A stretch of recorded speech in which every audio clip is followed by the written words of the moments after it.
There's something almost unbearable about silence. Not the kind of silence that feels peaceful, like sitting on a quiet beach at sunrise, but the kind that leaves an empty space where certainty used to be. That's the kind of silence that lingers in the mind, that creates a void he can't escape from. Because the moment you stop responding, the moment you remove your presence from his life, he is left with nothing but his own thoughts.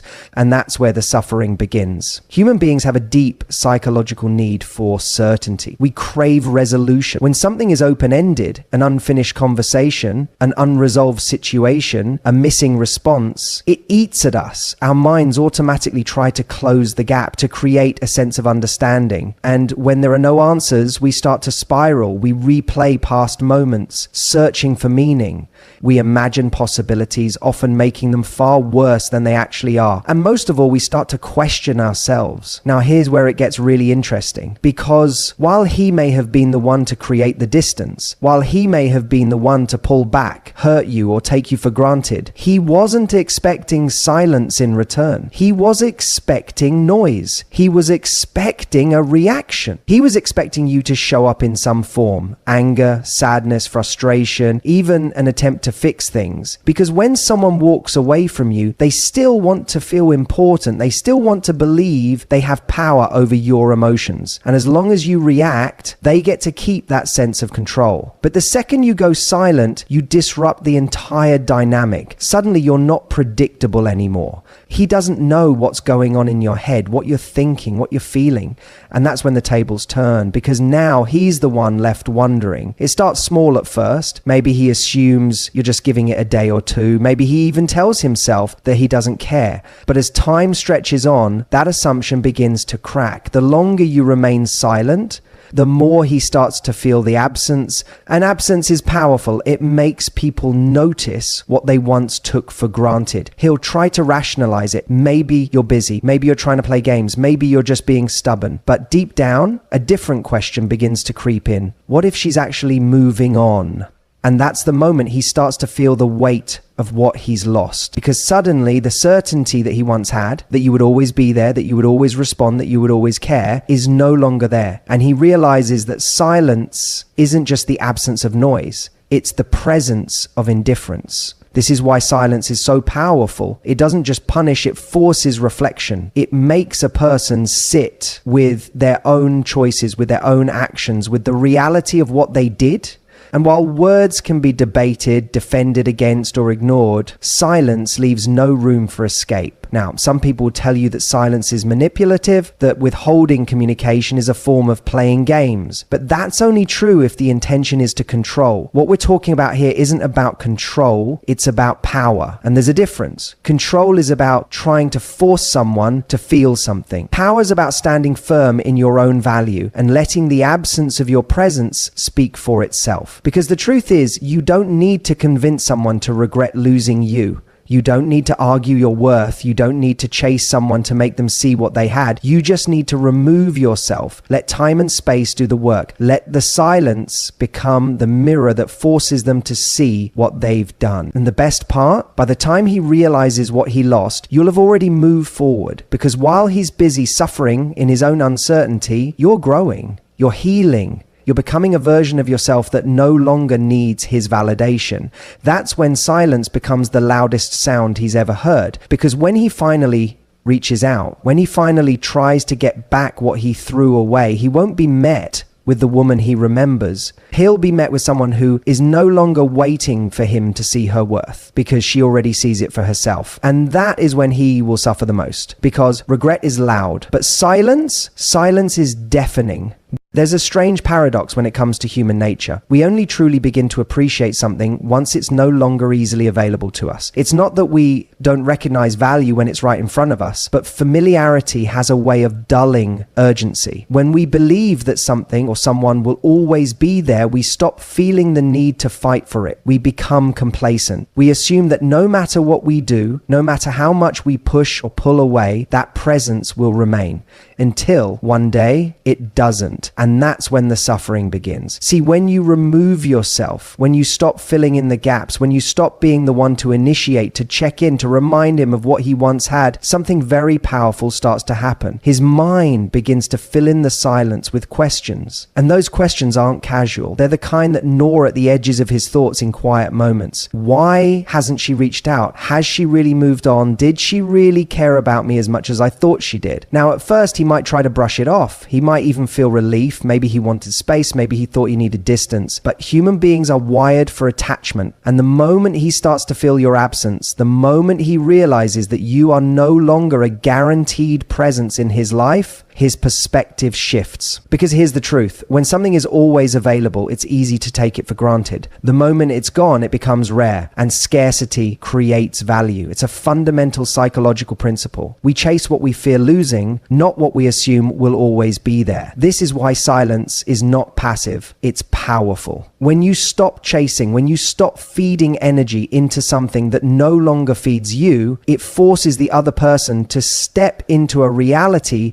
they didn't expect, a reality where you are no longer waiting, a reality where they have to sit with the consequences of their own choices. And what makes this truly impactful is that it's not about revenge. It's not about making someone suffer for the sake of suffering.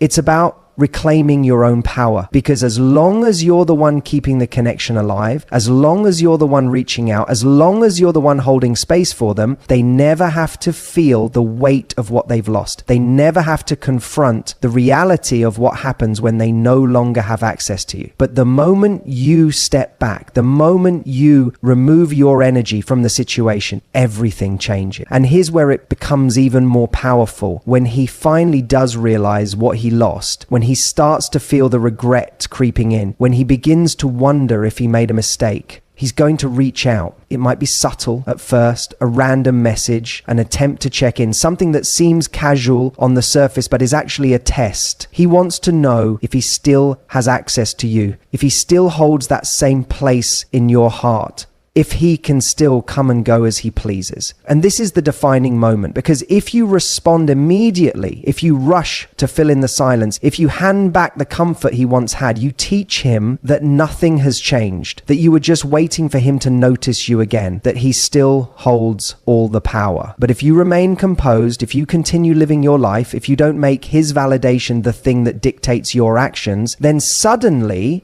he's the one who has to fight for you. Suddenly he's the one who has to prove his worth. And this is where you win, not by playing games, not by manipulating emotions, but by standing in your own value. Because when someone truly sees your worth, they don't expect you to beg for their attention. They rise to meet you. So if you've ever found yourself in a situation where you're chasing, where you're trying to make someone see what they had, I want you to stop. I want you to step back. I want you to give them the gift of missing you, because that absence will do more to make them regret losing you than any words ever could. And when they finally realize what they lost, when they come back, searching for what they once took for granted, you'll be standing exactly where you should be, firm in your worth, knowing that you never had to chase someone to be valued. Because the truth is, the people who truly matter, the ones who genuinely care, they won't need to lose you to realize your value. But the ones who do, let them suffer in their own silence.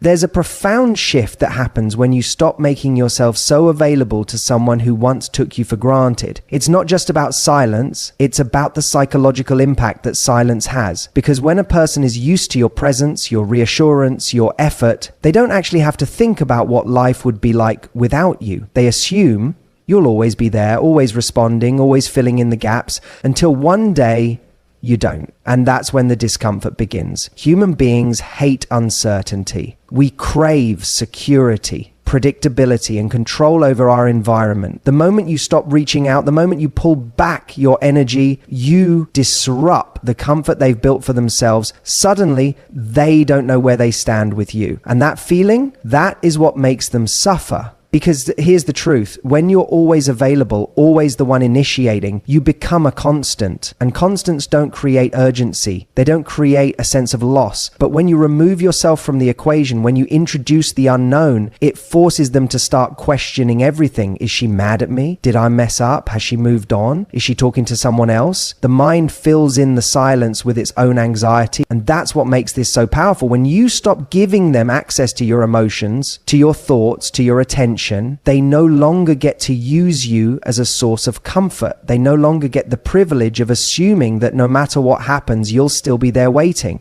And that's where the real suffering begins. Not because you're punishing them, but because they now have to sit in the consequences of their own actions. See, most people don't realize what they have when it's right in front of them. But when it's gone, that's when they start to understand. And it's not even about love, it's about power. It's about the psychological game of control and validation. Because if someone knows they can always come back, that no matter what happens, you'll still be there, then where's the risk? Where's the urgency? Where's the fear of losing you?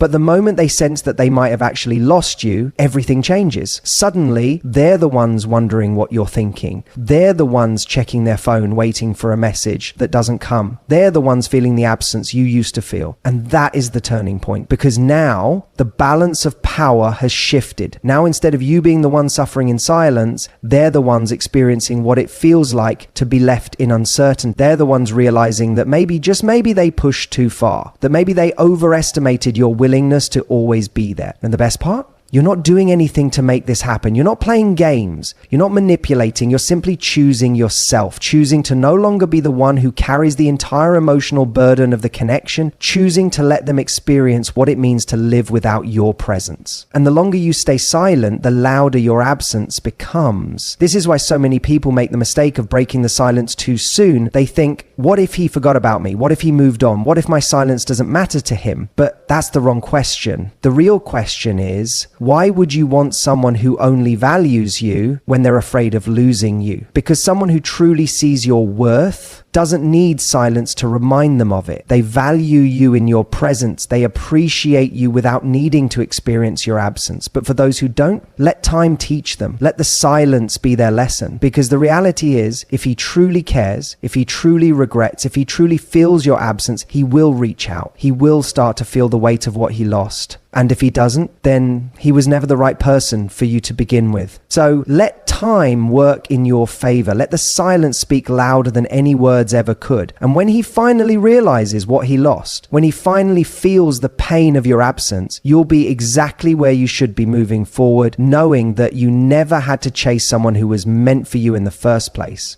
When you go silent, something fascinating happens. People start projecting their own insecurities onto the situation. See, we often assume that if we're not actively reminding someone of our presence, they'll just move on without a second thought. But the reality is, silence creates a void, and that void is uncomfortable. The mind hates unanswered questions. And when someone is left in that silence, they start filling in the gaps with their own thoughts, doubts, and regret. That's why staying silent can be one of the most powerful things you ever do, because the moment you stop explaining yourself, stop reassuring them, stop proving your worth, they are forced to confront something they've been avoiding, how they really feel about you. When you are constantly reaching out, putting in the effort, making sure they knew how much you cared, you were giving them a sense of security. Even if they weren't treating you right, even if they were taking you for granted, they still had that safety net. Your presence was a given, something they could rely on without ever having to question what their life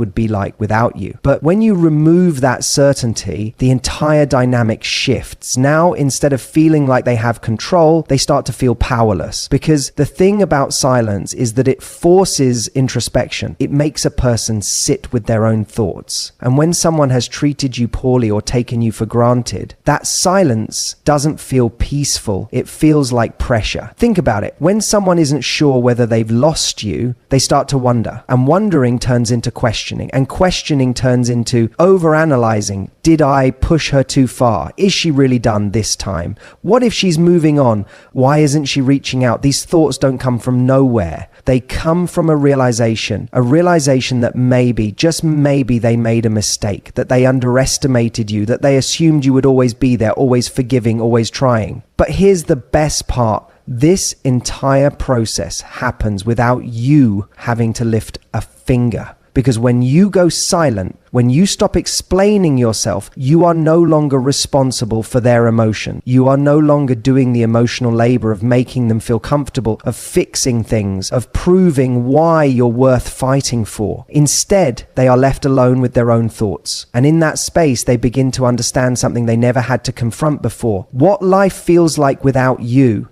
And here's what's really powerful about that. Regret doesn't come from knowing you're still an option.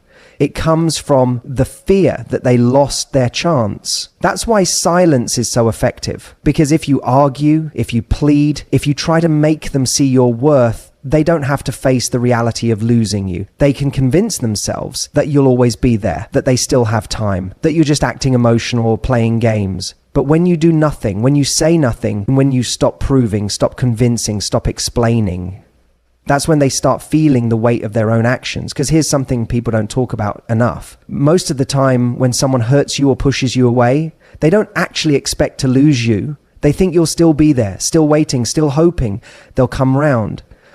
And that's why your silence is so powerful, because it sends a message that words never could. You no longer have access to me. That realization alone can be enough to make someone start questioning everything, because we don't value what's easy to get. We value what we think we might lose forever. And the longer you stay silent, the more their mind starts working against them. They start replaying old conversations, remembering the way you used to be.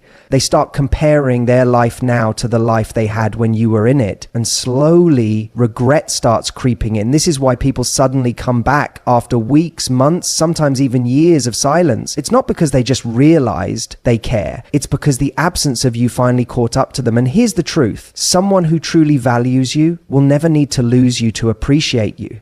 But for those who took you for granted, sometimes the only way for them to understand your worth is to experience life without you. So let them sit in that silence. Let them feel the discomfort. Let them be the one questioning for once. Because if they truly regret, if they truly miss you, if they truly understand what they lost, they will reach out. And if they don't, then they were never meant for you in the first place. Your silence is not about punishing them. It's about protecting your energy. It's about refusing to chase someone who wasn't willing to keep you. It's about finally understanding that your worth isn't something you should have to prove. So let time do what words never could. Let your absence be the lesson they never saw coming. And most importantly, let yourself move forward knowing that the right person will never need to lose you in order to know what they have. There is something deeply unsettling about realizing you can no longer reach someone in the way you once could. When you stay silent, when you remove yourself from the equation, you take away a person's ability to control the narrative. And that, more than anything, is what makes them suffer. See, when someone knows they can get a reaction from you, they feel safe. Even if that reaction is anger, even if it's frustration, even if it's pain, at least it tells them they still hold a place in your mind, that they still have influence over your emotions, that they still matter. But when you stop responding, when you go quiet, when you no longer play into their attempts to keep you emotionally tethered, that's when the reality of their actions starts to sink in. Because silence isn't just the absence of words. It's the absence of validation, the absence of reassurance, the absence of the comfort they once took for granted. And that absence, it forces them to confront something they never had to face before, what it truly feels like to be without you. Here's what most people don't realize. Humans are wired to seek certainty. We crave knowing where we stand with others. It gives us a sense of control, a sense of predictability. But when that certainty is removed, when suddenly they don't know what you're thinking, when they don't know if they still have a place in your life, it creates unease. At first, they might tell themselves they don't care. They might convince themselves they're fine, that they're better off, that you'll eventually come back. But the longer the silence stretches, the harder it becomes to ignore. Because now they're not just missing you. They're missing the version of themselves they got to be when they had your attention. The person they were when they had you caring, loving, giving. They start realizing that maybe they weren't as secure as they thought. Maybe they weren't as irreplaceable as they believed. And that's when the suffering truly begins. Because regret doesn't come from the loss itself. It comes from the slow, creeping understanding that they were the reason for it. That they made choices, said things, or acted in ways that led to this. And the worst part? There's no one left to blame, no argument to have, no explanation to offer, just the silence, echoing back their own mistakes. And here's where it gets even more interesting. Most people don't suffer in obvious ways. They won't always admit they miss you. They won't always reach out and say, I regret what I did. Instead, it shows up in smaller ways, in the restless nights, in the sudden waves of nostalgia, in the unexpected moments when something reminds them of you and they realize they can't just call you up anymore. They start revisiting old messages, scrolling through photos, looking for signs that maybe, just maybe, you still care. But when they see nothing, when they hear nothing, when they realize that you've truly gone silent, that's when the fear sets in. Fear that you've moved on. Fear that someone else now gets to experience what they took for granted. Fear that they waited too long to make things right. And fear, more than anything, is what drives people to regret, because the truth is, people always think they have more time. They assume you'll always be there, that they can reach out whenever they want, that they can fix things on their own timeline. But silence disrupts that illusion. It forces them to see time as it really is, something they can't control. And here's what makes it even more powerful. By the time they realize what they've lost, you've already healed. You've already grown. You've already stepped into the version of yourself that no longer waits for someone to appreciate them. That's the real lesson here. Silence is